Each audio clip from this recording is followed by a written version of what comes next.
బజార్ అంటున్నావేంటి బా? మధ్యాహ్నం ఏమైనా మసాలా కూర వండిస్తున్నావా?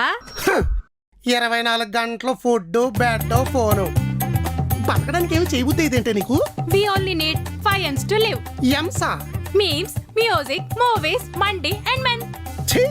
హలో, నువ్వు మరీ అంత చీ కొట్టక్కర్లేదు. మనం కూడా ఆల్రెడీ ఓ మంచి జాబ్ కి అప్లై చేసాం. అబ్బో, స్టార్టింగ్ కే 20 ఇస్తున్నారు. స్టార్టింగ్ కి 20 ఇస్తున్నారంటే పార్కింగ్ కి డ్రైవింగ్ కి కలిపి ఒక 50 ఇస్తారేమో. లారీ ట్రాన్స్పోర్ట్ లో జాయిన్ అవుతున్నావు ఏంటి? కంటైనర్ లారీ తీసుకొని కెపాసిటీకి బాగా సూట్ అవుద్ది. ఓ పని చేయి, క్లీనర్ గా మీ ఎక్కనెట్టేసుకో, బ్యాట్ వేసి పని ఉండదు. స్టార్టింగ్ కి 20,000 అంట. లారీ అట్లెట్లో ఎంత ఉందో చూడు తలకాయ. లారీ టైర్ ఇచ్చి కొట్టేళ్ళింది. ఏమండి, మార్కెట్ నుంచి ఏం తెస్తారు? మీ నాన్నకి నాటుకోడు అంటే ఇష్టం కదా, నవలలేకపోయినా నాలుగు మాత్రం రుచి తగలాలి. ఏం నాన్న వస్తున్నారా? ఏంటి నీకు తెలీదా? నానొస్తున్నాడా? ఏంటి నీకు తెలీదా?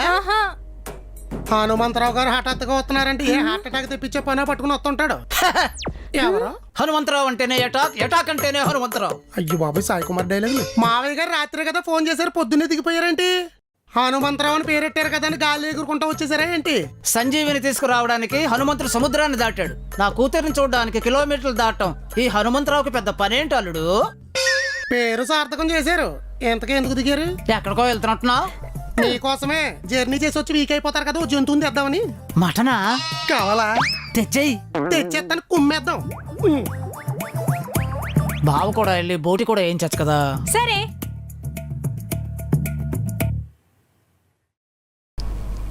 ఏంటే అర్జెంటుగా రమ్మన్నావు?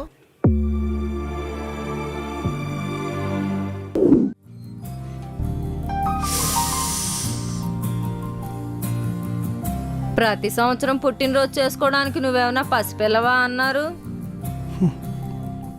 మనకే పిల్లలుంటే ప్రతి సంవత్సరం చేస్తాం కదా.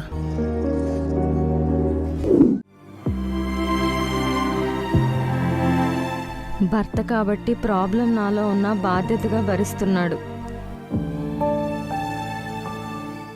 మరి భార్యగా నా బాధ్యత ఏంటి నాన్న? నాకు పుట్టింది 2 కూతుళ్ళే. కానీ ఒక స్థలం కొన్నా, పొలం కొన్నా, కొడుకుల్ని అడిగి కొన్నట్టే మిమ్మల్ని అడిగే నిర్ణయం తీసుకున్నా. ఇప్పుడు నువ్వు భార్యవి, నిర్ణయం నీది. మామయ్య గారు ఫోన్ చేశారు నాన్న.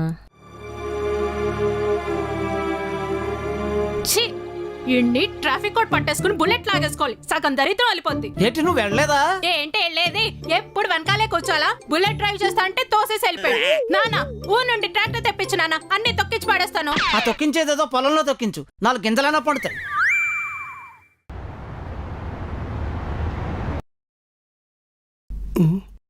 ఏంటండి హనుమంతరావు గారు ఆకలేస్తుందా? మటన్ రెడీ అవనివ్వండి, మడతెట్టేద్దాం. మీ నాన్న మాట్లాడాడు అల్లుడు. ఏంటంట? ఈ ఏదో శాలరీ మొత్తం ఖర్చు పెట్టేసుకుంటున్నాడు, ఇంటికేం పంపట్లేదని కంప్లైంట్ ఇస్తున్నాడా? సంవత్సరాలు గడుస్తున్నా సంతానం గురించి వాళ్ళు ఆలోచించకపోవచ్చు. మా వంశం గురించి మేమైనా ఆలోచించాలి కదా. మరి మీరేం ఆలోచిస్తున్నారు అని. ఏం ఆలోచిస్తున్నారు? అదే, నువ్వు అల్లుడివే కానీ కొడుకు లాంటి వాడివి. సూటిగా చెప్పండి మావయ్య. వేరే పెళ్ళి. వంశాల కోసమే వివాహాలు, పిల్లల కోసమే పెళ్లిళ్ళని ఎవరు చెప్పారు మావయ్య? మేము కలిసి ఉండడానికి పెళ్లి ముహూర్తం పెట్టే హక్కు మీకు ఉండొచ్చు. మమ్మల్ని విడగొట్టడానికి నిర్ణయం తీసుకునే అధికారం మీకు లేదు మావయ్య. చెప్పండి మా నాన్నకి. 4 రకాలుగా మాట్లాడుతుంటే నా కూతురు కూడా తట్టుకోలేకపోతుంది. అయినా సీతారాములకే తప్పలేదు కదా ఎడబాటు. 4 మాటలు అన్నప్పుడు, భార్య బలహీనంగా ఉన్నప్పుడు భయంతో భర్త భుజం పట్టుకుంటుంది. అప్పుడు ఆ భుజం ఎంత బలంగా ఉంటే భార్య గుండె అంత ధైర్యంగా ఉంటుంది. నాకు బలం ఉంది. రాముడు గొప్పడు మావయ్య. 4 ఏదో అన్నారని సీతాదేవి అడవుల్లో ఉన్న నిప్పుల్లో దూకుతున్నా భరించగలిగాడు. నేనంత గొప్పోడిని కాదు. అన్న ఆ 4 నరికి పడేస్తాను.